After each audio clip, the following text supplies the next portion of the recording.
Hey, what's up, ladies and gentlemen, friends and family, family and friends?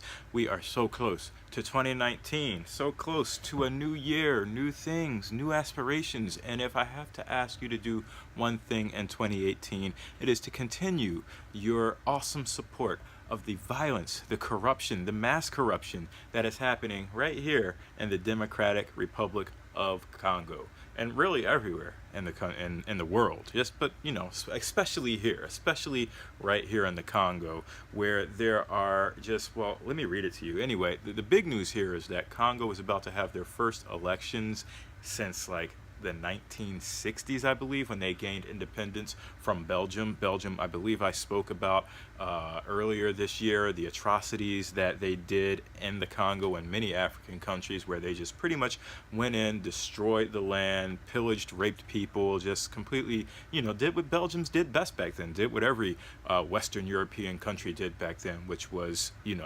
arrive, raise hell, conquer, rape, pillage, and then leave, and then act like they didn't have anything to do with the country that they were in. And this is the case with the Congo. There are a couple of articles that I was reading, and it just really paints the most horrific picture of the Congo. One of them was from Al Jazeera, and it gave a really good synopsis of the transfer of power since like 1965. And let me just go back. So Kinshasa right now, which is the capital of the DRC, the Democratic Republic of the Congo, is trying to buck trends by ensuring a peaceful transfer of power for the first time since it gained independence from Belgium in 1960. 1960 was when they gained independence, and they've only had one election, and that was the year they gained that independence. Kabila, who's the guy who, Joseph Kabila, their current president, he's been president for like 17 years, but Kabila came to power at the age of 47 now. He came to power following the assassination of his father by one of his bodyguards back in 2001. He was 29, and at the time he was the youngest world leader. His father was a rebel leader who overthrew the long-serving Mobutu Sese Seko in 1997 with the help of troops from neighboring Rwanda and Uganda. And as we all know, in the 1990s, Rwanda and Uganda were also going through just ridiculous amounts of oppression, genocide, just unfathomable things that are honestly still happening today. And then Mobutu was a larger-than-life leader known for expensive shopping trips to the French capital of Paris. The former army chief, Mobutu, came to power in 1965 through a coup backed by former colonial power Belgium. So even though the Congo had gotten their independence from Belgium in 1960, in 1965 they were still playing politics in Belgium by putting and installing this army chief. He overthrew the country's first democratically elected prime minister, Patrice Lumumba. And this is disgusting. Lumumba was a Pan-Africanist, and he was imprisoned by the Mobutu regime and then executed by a firing squad. His body was then chopped up and dissolved in acid. So again, that's just a piece of the history, just the political history, just the people that were in charge and what's happened. You had the first prime minister of the Congo, his body being chopped up to bits after being executed by firing squad and then dissolved in acid. That sounds like what happened to Jamal Khashoggi, actually. Not to laugh at it, that's actually pretty bad. But do you see just the cycle of the world, and just things just don't seem to be changing.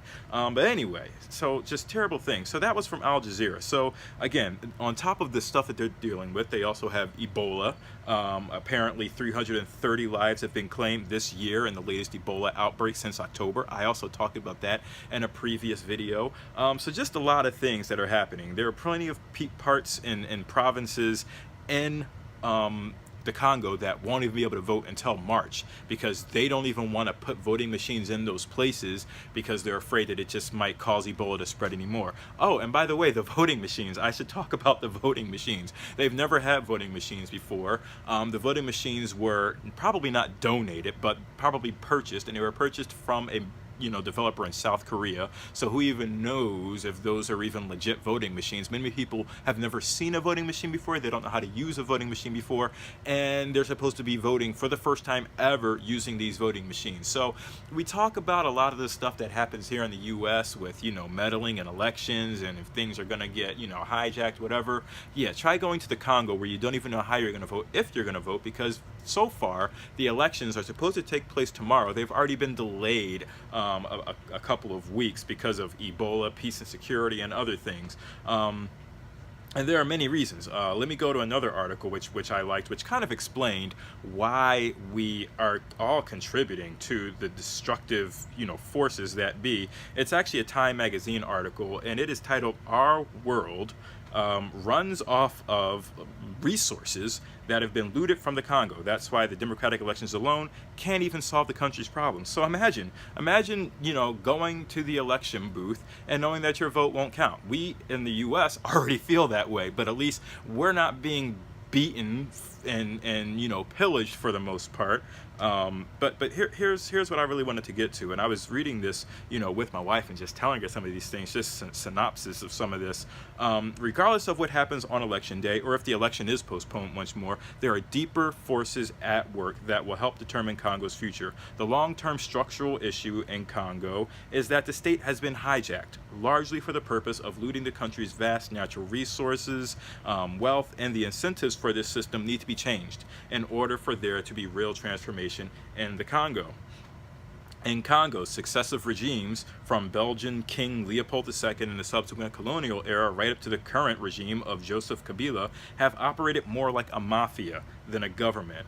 Congo should be one of the wealthiest countries in America, this article goes on to state. It has limitless water from the world's second largest river, timber, oil, as well as almost every valuable mineral: diamonds, tin, coltan, copper, gold, and uranium. And I believe they also have thorium. They have one of the world's largest thorium deposits, which is another nuclear radioactive material. Instead, its people are some of the poorest in the world. Billions of dollars are being siphoned out of the country, while billions in humanitarian and peacekeeping assistance are coming in to clean up the mess. And honestly, they're not able to clean up the mess as fast as the mess continues to be created. Imagine it's like having not only one 3-year-old, but a 3-year-old, a 2-year-old, and another baby just coming in and messing up every room, and you're pretty much cleaning after them, and it just doesn't end. That's pretty much what you have here. Unfortunately, the 3-year-olds here are billionaires, such as there's this one Jewish guy who I really want to do some more research on, because he just seems like he's like the man behind the scenes that no one can seem to get. His name is Dan Gertler. I don't know if you've heard about him, but he apparently just runs a lot of the things here. You have the president, who also owns numerous businesses where he's able to siphon off cash. Basically, successive Congolese governments have been controlled or hijacked by small groups of politicians, businessmen, and military commanders working closely with international bankers, arms dealers, governments around the world. And basically their aim is to steal the treasury, violently extract natural resources, and privatize all the considerable wealth of the country. So the next time you buy, an expensive ring with diamonds or something, or if you have an iPad, many of you are probably watching this, all of us are watching this on some form of metal or something. Just remember that in a lot of cases, these things are not being sustainably or conflict-free sourced. There's been a lot of work to get to that. But remember, every time we buy some of this stuff, there is in some place, in some way, people are just getting this and not knowing. Several middlemen based in neighboring countries regularly arrange for the purchase and resale of Congo's resources to certain international business interests run by people who are often accomplices. They acquire minerals to supply the demand of multinational corporations, which use the minerals in their products, such as smartphones, computers, and jewelry.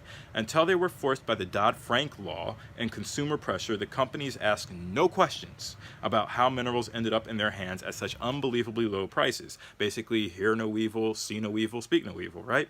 Shady bankers and accountants help facilitate the theft, money laundering, and hiding of the ill-gotten wealth in shell companies, real estate, and bank accounts, and in other people's names. Again, this is just criminal behavior and corruption that is just happening at high levels that none of us can even impact, but we all benefit from it. All of us sitting here in our comfy, cozy houses with our heat running and our TVs running and our washing machines and refrigerators and our smartphones and our smartwatches, every single thing that you have, even if it was sustainably sourced, every time you buy something, you are continuing to tribute to a consumerist nature that helps capitalists take advantage of countries in the third world like the Congo, where people struggle every day to survive for less than a minimum wage. You have teachers in the Congo that make $10 a month.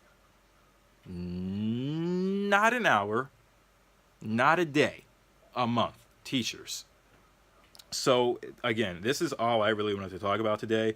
I love focusing on these important stories. This article from Time was written by John Pendergrass. He's an author, a co-author of the new book called Congo Stories, Battling 5 Centuries, 500 Years of Exploitation and Greed.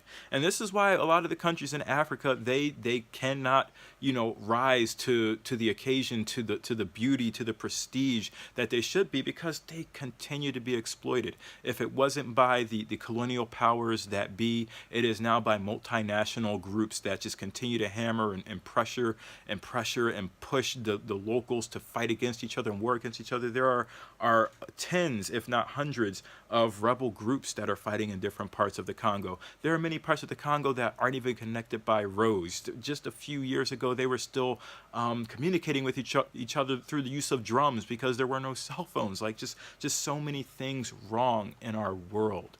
And we're about to head into 2019, where you're about to pop some champagne and make your New Year's resolution. My resolution is, don't buy anything. If you don't need it, don't buy it. The phone that I'm filming on right now, it has a cracked screen and everything. I'm not buying another one. This iPhone, luckily, we won this. I'm not buying, like, this is, or iPad, this is like 2008 iPad. I don't know how old it is. But we really need to just stop our consumerist nature, because it's only continuing. It's like the sex trade almost. When you think about all the little gears and cogs, this is just as bad, if not worse, because this is just another contributor to the raping, the pillaging, the way we take advantage of humans on a large scale level. Point blank, period. Let me know what you guys think about this story, and I will see you all tomorrow, December 30th. We are so close to the new year. But if you're going to make a resolution to buy one less, smart device or one less article of clothing that I'm pretty sure this comes from some third world country, if it's not China. Just make it a resolution and let me know what that is. I will see you all tomorrow. Peace out.